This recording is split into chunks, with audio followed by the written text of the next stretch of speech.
Golden light 93 YouTube channel देखने और सुनने वाले तमाम दोस्तों को अस्सलाम वालेकुम। जी दोस्तों, साबका जब अमल हमने किया था आग देने का टिनकू का, तो उस टाइम इसका वज़न 103 ग्राम निकला था। तो होना ये चाहिए था कि हमारे पास 27 ग्राम पारा और 44 ग्राम तांबा था, टोटल मिला के जितना हमने इसके अंदर दिया था। तो ये हमारा 71 ग्राम वज़न होना चाहिए था, लेकिन वज़न निकला था 103 ग्राम। फिर मैंने इसको बंद किया।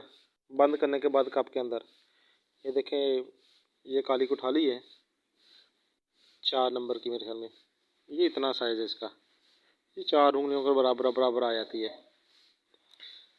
तो इसके अंदर मैंने बंद किया। बंद करने के बाद फिर इसे आग दे दी। अब मैंने इसे 3 किलो उपलों की आग दी है।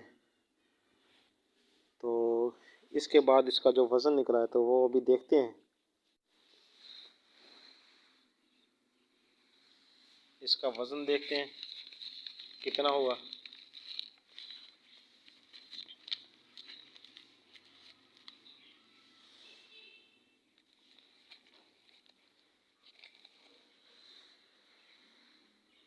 ये 97 ग्राम वज़न है इसका, सिर्फ 6 ग्राम वज़न कम हुआ। तो अब हम इसको गुसल देंगे, पानी के अंदर डाल के इसको धो लेंगे ताकि इसकी राख वगैरह निकल जाए। अब इस कागज़ का वज़न करते हैं। ये कागज़ हमारा 5 ग्राम का है, यानी कि 92 ग्राम वज़न हमारा है। इस टिनकू का 92 ग्राम वज़न रह गया बाकी। तो अभी भी इसके अंदर तकरीबन 21 ग्राम इसके अंदर राख मौजूद है, जो इसके साथ हमने मिश्री वगैरह मिलाई थी उसकी। तो इसीलिए इसको धोने का ये अमल करते हैं। ये सब के सामने है। पारा और तांबा वज़नी होता है, ये इसके अंदर बिल्कुल मौजूद है, ये कहीं नहीं जाएगा। सिर्फ राख पानी के अंदर हल हो जाएगी, या नमकियात जो हैं नशादर वगैरह के या मिश्री के, वो हल हो जाएंगे। बाकी हमारा तांबा पारा नीचे बैठा रहेगा, वो कहीं नहीं जाएगा। हमें अपने तांबे और पारे से ही गर्ज है।